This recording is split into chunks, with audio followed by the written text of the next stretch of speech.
let's kind Spritz Me. If you just Google Spritz Me, it'll pop up.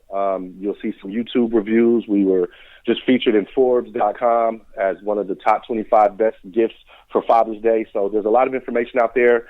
You know, again, if you email us, I'll email you back most likely, or maybe one of my interns. But if you have stinky breath, if you have stinky hands, you know, this is a unique product, but it's all natural. There's 0 calories, no sugar. It's an amazing, amazing product. Even if you do or don't smoke, it's the right product for you. Spritz is the future of fresh, and we are so happy to be a part of your show. Awesome. Thanks, Tony. Thanks for taking your time out here on homeofbiz.com. Thank you. You have a good one. Connect. Capitalize. Go.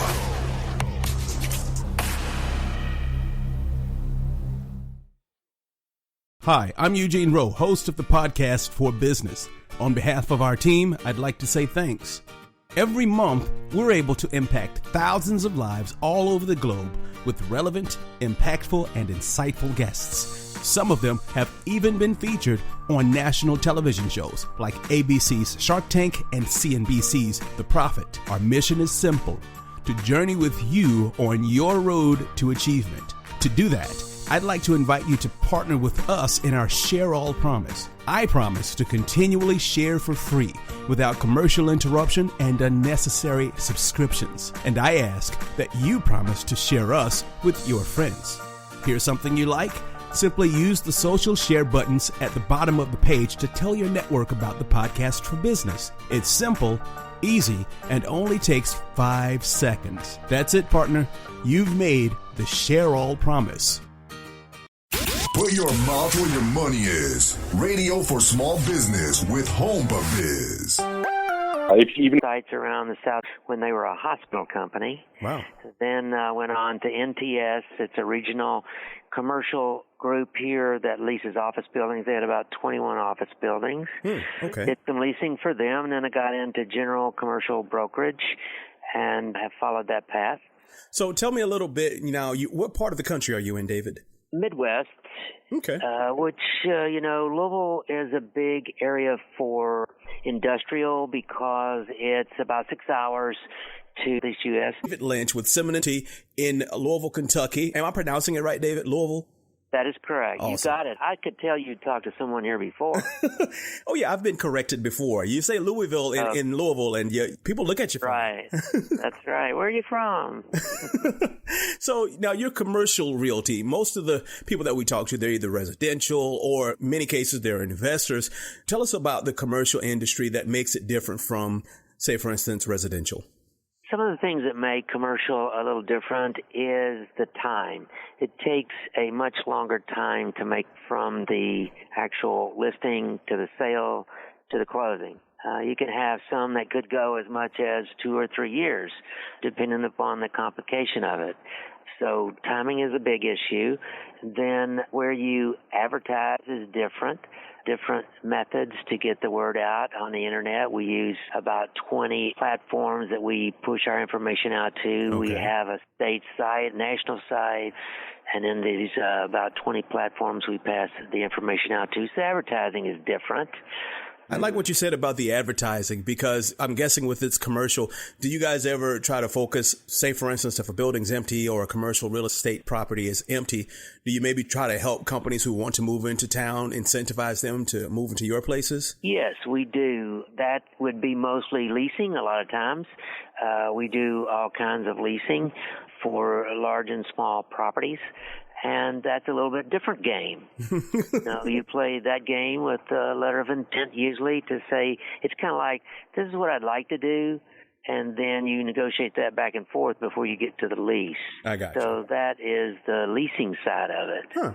So tell us about, I know you mentioned how you got started, but what was the mindset that brought you into the commercial industry? And before you say that, we're talking to David Lynch with Simonin Realty, Commercial Realty in Louisville, Kentucky. Tell us a little bit about the mindset that took you into commercial versus where it seems like many other people like to go into homeowners and private property. Well, growing up, I was a runner in high school and college, so that required a lot of doing on your own and some on teams. And from that background, I came into real estate. My brother-in-law sells farms in Tennessee, and has done that for 30, 40 years. And I thought I'd get into residential, which I started in, and then I kind of expanded into commercial because it was a little more challenging. It takes a little more time, a little more effort, a little more knowledge. And you run into a lot of the big thing that's the difference between residential and commercial is zoning. You can only put certain kinds of businesses in certain locations of property based on the zoning. So, you can't just go out and buy any business you want. It has to fit the zoning method, or you have to get it rezoned. So you have zoning issues, you have environmental. A lot of times on homes you get a home inspection. Well, when you get to commercial, you have a commercial. Whoever help you with the money and make sure you can get qualified.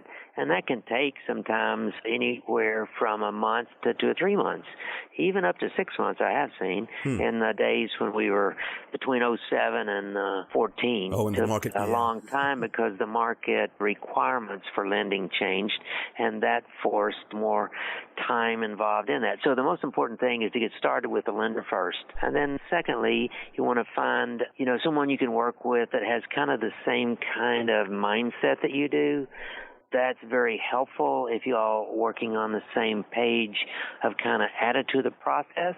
So you find that, and then you find the different avenues to go and look. Still, a lot of it is on the internet, even though everything is not on the internet, unfortunately, on the commercial side, but a good majority of it is. So you start, your search on the internet and your search with your broker. And then you start working through the process of eliminating properties. So first is financing, second is getting your broker, and probably the third is to make sure you have someone knowledgeable that you can really talk to about what you really want. What's your goal? What's your objective? And then we talk about how you can get there. So those things come before you really actually go out and look at properties. Well said. I like that. We've been talking to David Lynch right here on the Home of Biz Radio for Small Business show. He's with Simenon Commercial Realty. David, why don't you give the listeners a way to get a hold of you? Well, there's several ways you can get a hold of me. My first is my email, dlynch, DLYNCH, @Simenon.com. That's SEMONIN.com. I also have a website, David Lynch, one word, .Simenon.com.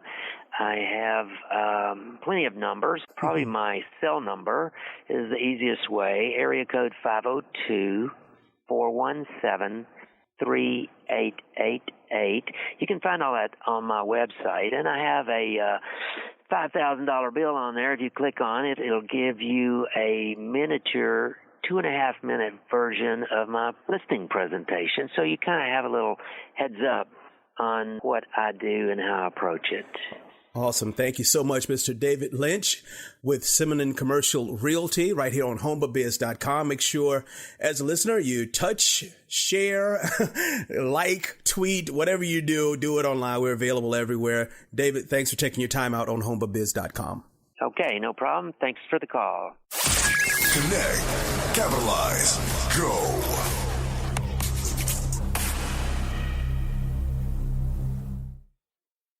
Hi, I'm Eugene Rowe, host of the podcast For Business. On behalf of our team, I'd like to say thanks. Every month, we're able to impact thousands of lives all over the globe with relevant, impactful, and insightful guests. Some of them have even been featured on national television shows like ABC's Shark Tank and CNBC's The Profit. Our mission is simple: to journey with you on your road to achievement. To do that, I'd like to invite you to partner with us in our Share All promise. I promise to continually share for free without commercial interruption and unnecessary subscriptions. And I ask that you promise to share us with your friends. Here's something you like? Simply use the social share buttons at the bottom of the page to tell your network about the podcast For Business. It's simple, easy, and only takes 5 seconds. That's it, partner. You've made the Share All promise.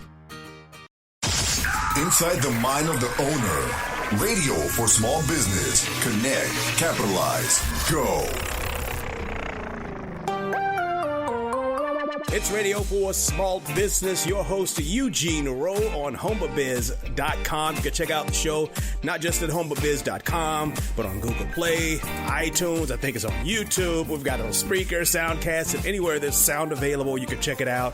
Right now, today, I've got a young lady who knows how to make things happen. She's got all the swag in your bag. SwagEssentials.com owner, Miss Lydia Evans. Welcome to Radio for Small Business.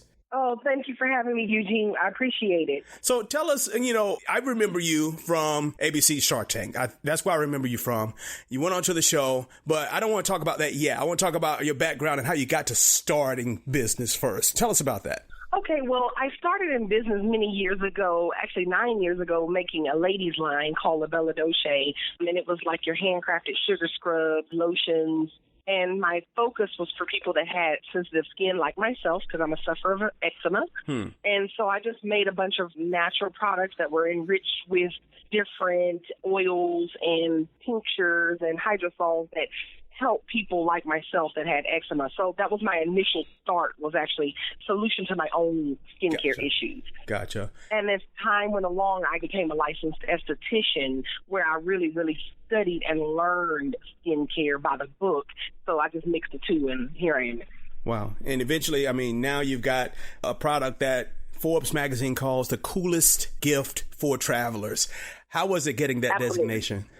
Oh, that was awesome. As a matter of fact, I found out by accident. That's so funny. A lot of the press we get, I find out by accident because it's like every once in a while I'll Google myself, which when I did it right after Shark Tank, everybody said, don't Google yourself, but I did. And I was like, oh my God, all these people that have gotten the product have wrote up on it. That's amazing.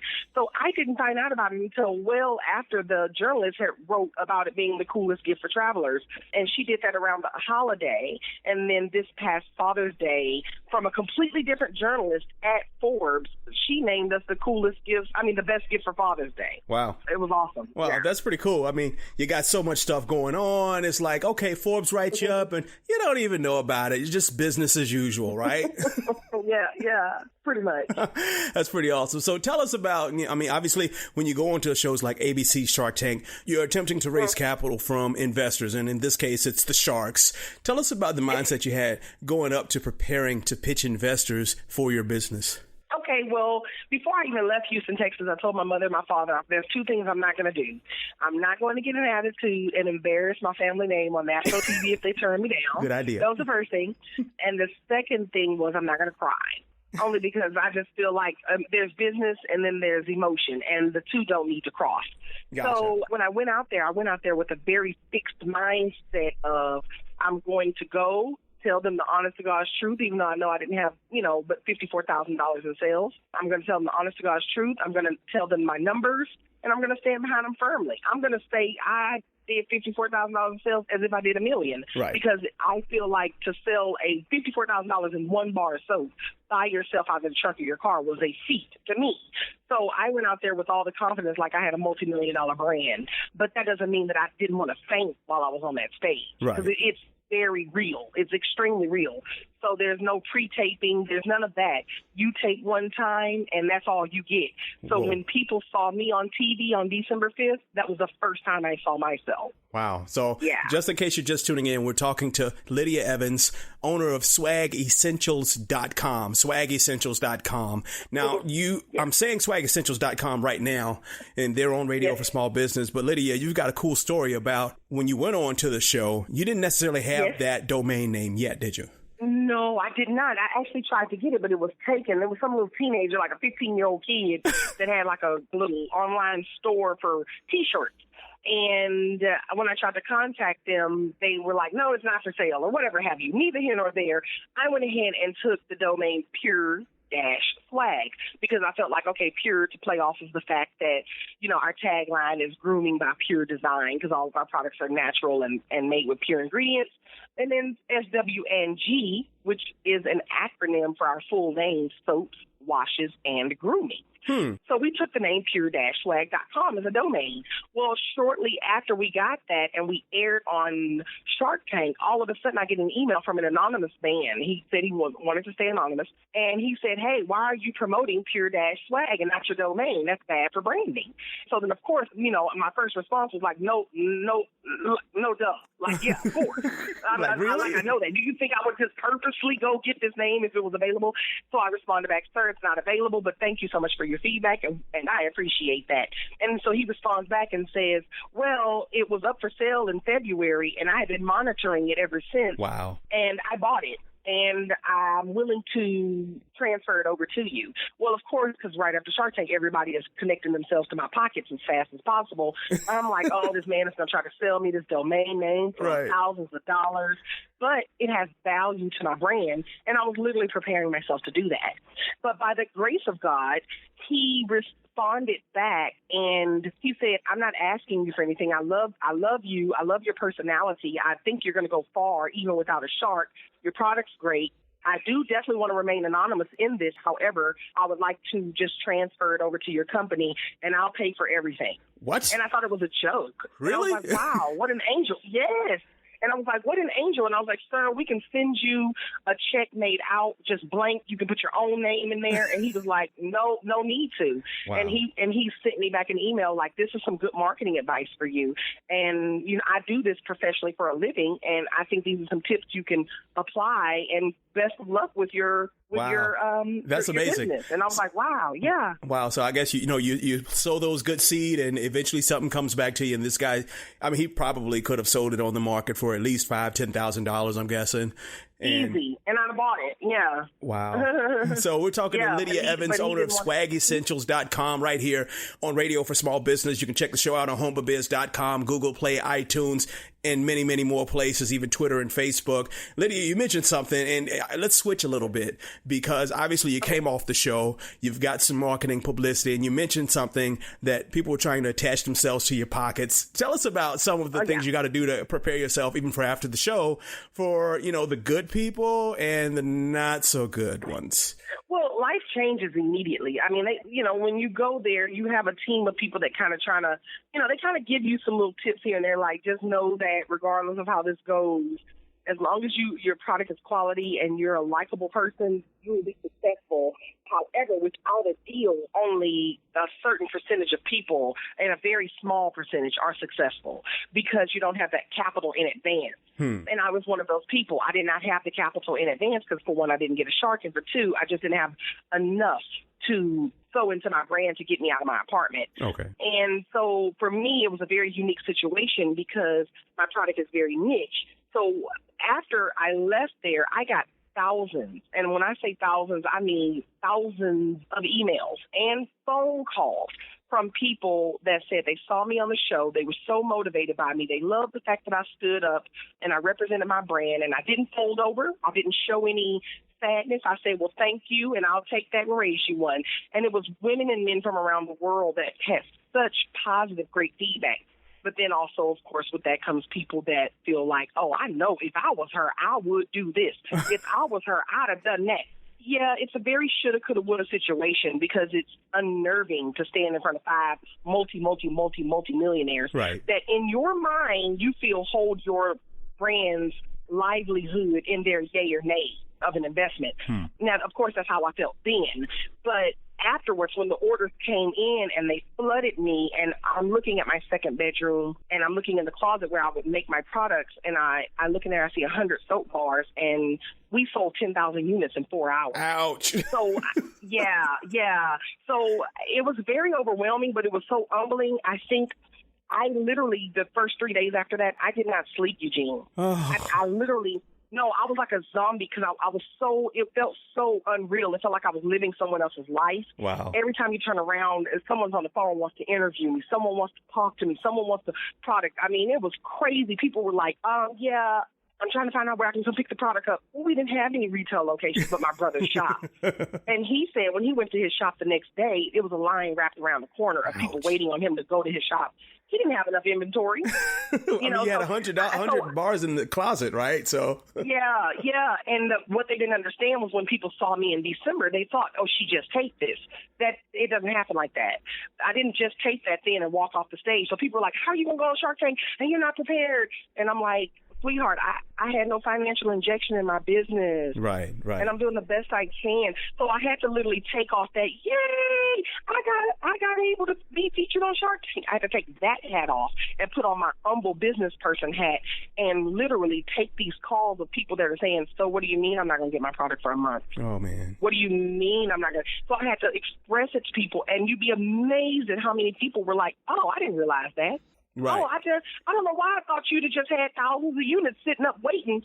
I don't know why they think every business owner has, $1 million of product sitting in the basement ready to move. Yeah. Even if you had the injection, you probably wouldn't have set it all in $1 million of inventory, I'm guessing. No, because you can't top your funds like that. But that's all the ins and outs and the little pieces of business and entrepreneurship that, you that's not textbook stuff there. That's stuff you kind of got to learn as you go along. Right. Well, I've definitely enjoyed learning from you. We've been talking to Lydia Evans of swagessentials.com right here on Radio for Small Business. You can check us out, homebabiz.com. Do us a favor. When we put this show on, like it, share it, tweet it, whatever you can do to it, because Lydia, I really wish you much success. Why don't you give the listeners a way to get a hold of you? Absolutely. You can go to our website, which is swagessentials.com. You can also find us on pretty much every social media platform. On Facebook, we're on Swag Essentials, one full word. On Twitter, and I also have an Instagram. Everyone loves to connect with me on Instagram, and that is at swag_essentials. And that's the Twitter and the Instagram. And as far as if you want to get in contact with me personally, or you have a question for me, you want to connect with me personally, go to our website, hit up the contact form, put your purpose of contact in there. And if I don't contact you back directly, my customer care manager or my assistant will. Awesome. Lydia Evans, swagessentials.com. Thank you for taking your time out here on homebabiz.com. Thank you, Eugene. Have a great day. Connect. Capitalize. Go.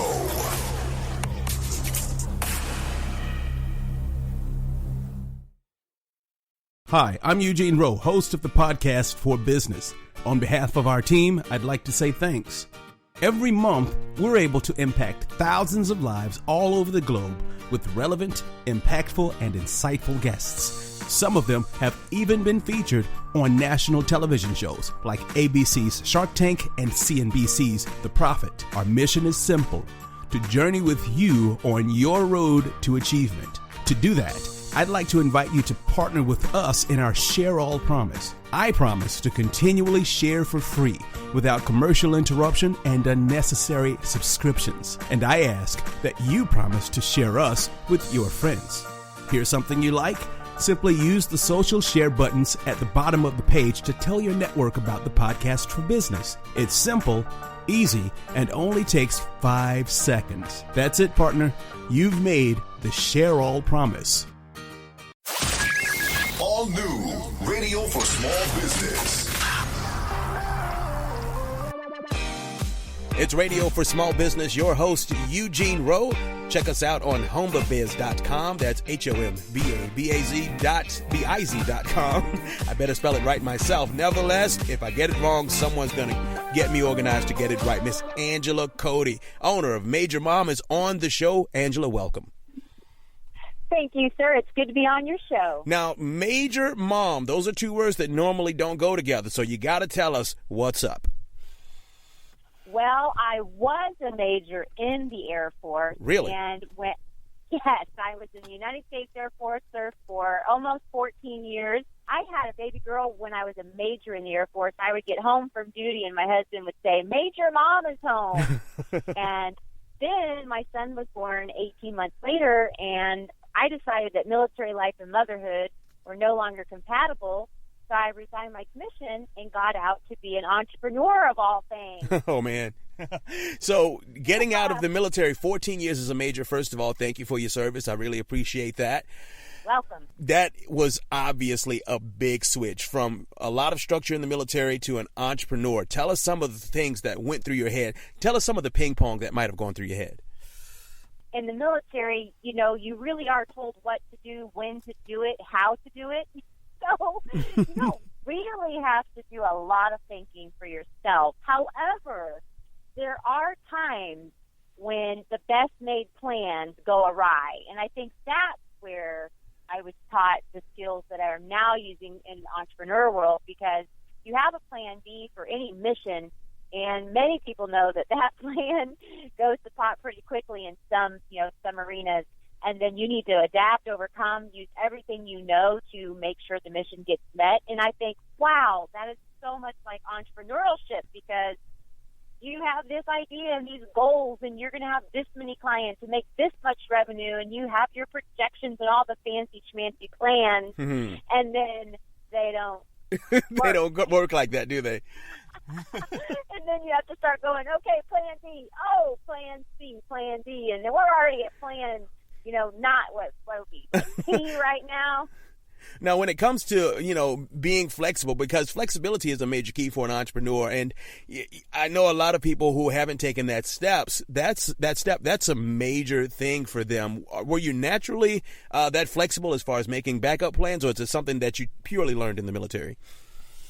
I grew up in the most chaotic environment in terms of moving 16 times by the time I was 14. My dad was in construction. My mom was a nurse, and sometimes we'd have literally 5 or 6 hours to get our house packed up and moved. Wow. And that just really created a ton of flexibility in terms of my relationship with time and stuff and, attachments to things. I think that then the military does the same thing, because you move, you switch units, you switch squadrons, and even though the mission is changing in each of those units, there's still some standard operating procedures that you can cling to. And I think that's why I created Major Mom, because I saw people being really organized at work in the corporate environment, but they were totally disorganized in their business or their home, their office, not invoicing people, just not being on top of their game with good time management.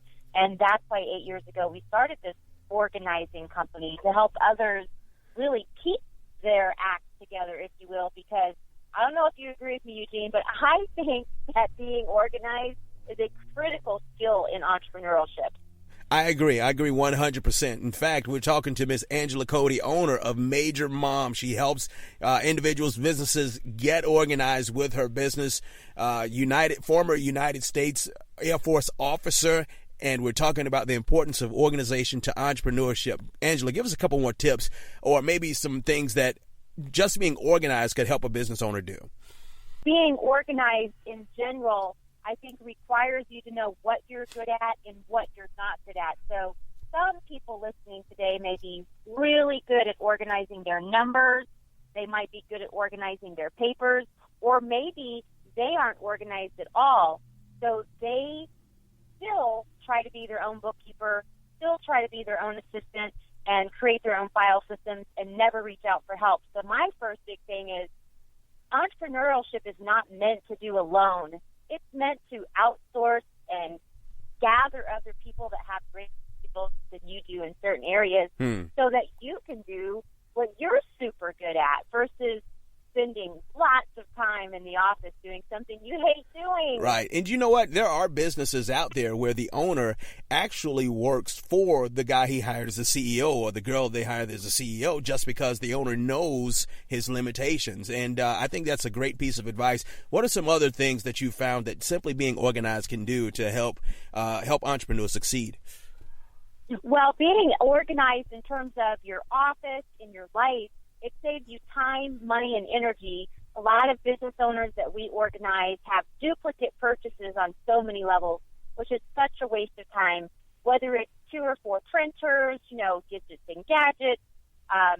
Guess what's the thing I find the most in offices, disorganized offices, when we go to organize them? And these are solopreneurs or maybe 2-people companies. It's software.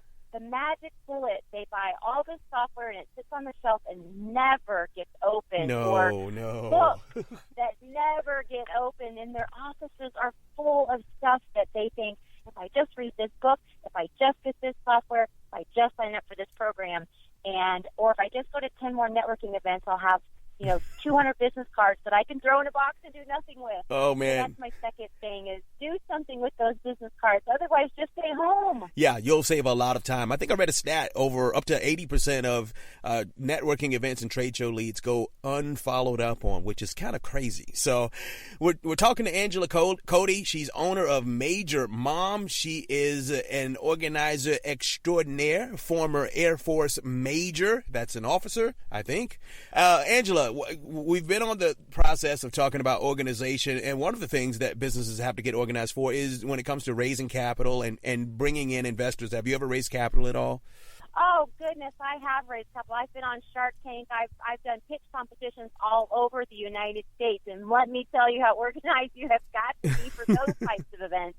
You need to know your numbers inside and out. You've got to have an organized business plan, which means your thoughts really have to be organized before you go out and raise capital, because anybody going to invest in your company is going to sense or see or witness disorganization if you show up that way. And really, most people do not like to invest in disorganized people unless they do have a team supporting them. Like you said, the technician, somebody who's really good at what they do, surrounding themselves with bookkeepers, CPAs, CFOs, of the like. But yeah, I've had a lot of experience raising capital, and it really is a full-time job if you're going to go out there and get the money that you need. Wow. So you said something. Investors don't like to invest in people who are disorganized.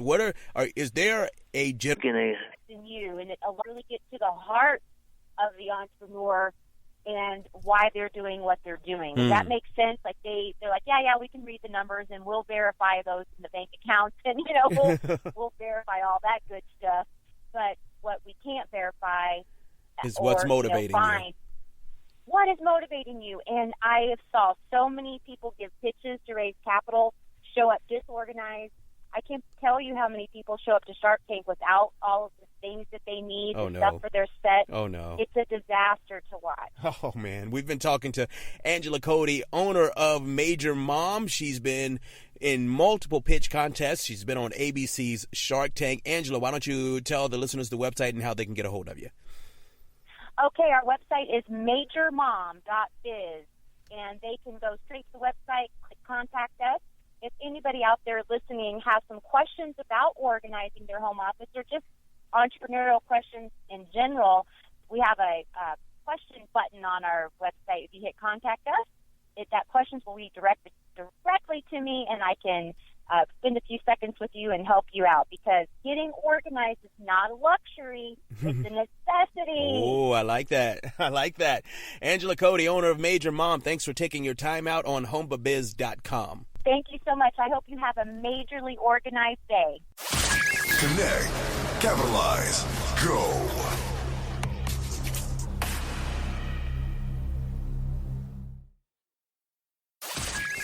All new Radio for Business.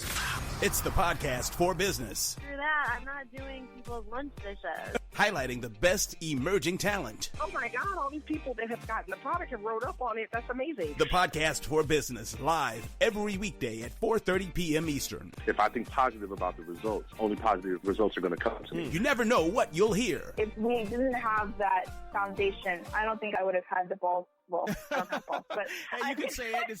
We're on the internet. It's okay. Okay. I wouldn't have had the guts to do that. Connect, capitalize, go.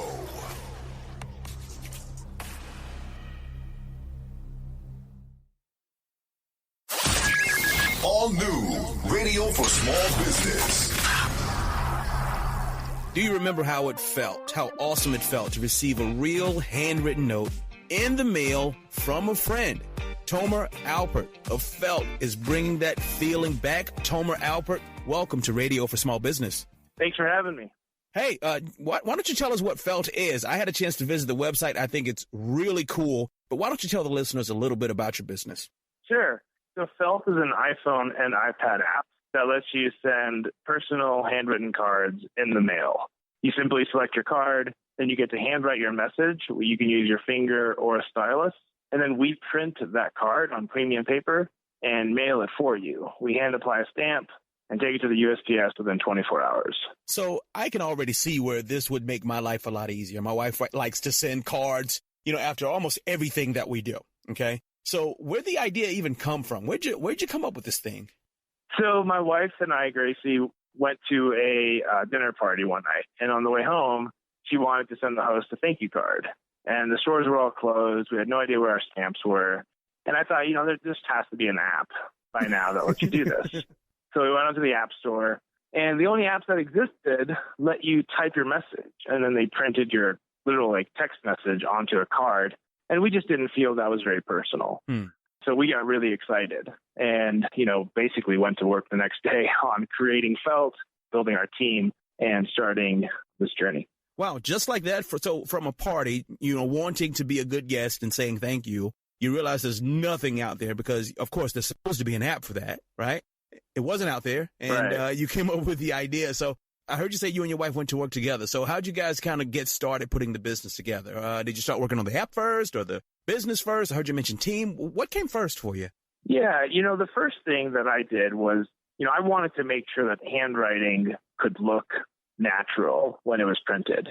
So my school of thought is bootstrap it as far as you can. Do it on your own money with your own resources, before you go out and look for investors. So, we literally downloaded some art apps that let you draw, and then we printed them, and we started on that first because we figured that was going to be the hardest part of the whole product.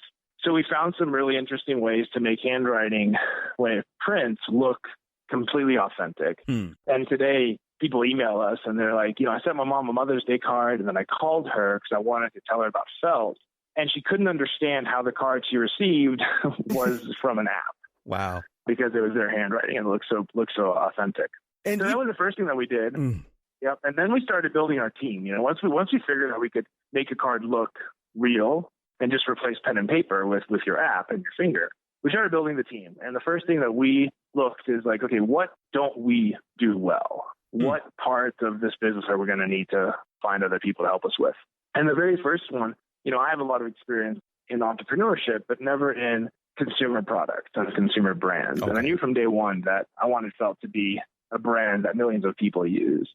So I quickly looked through my network and within a day found the perfect partner for Felt. And they we're 4 co-founders. David and Andrew are the 2 that we found through our network.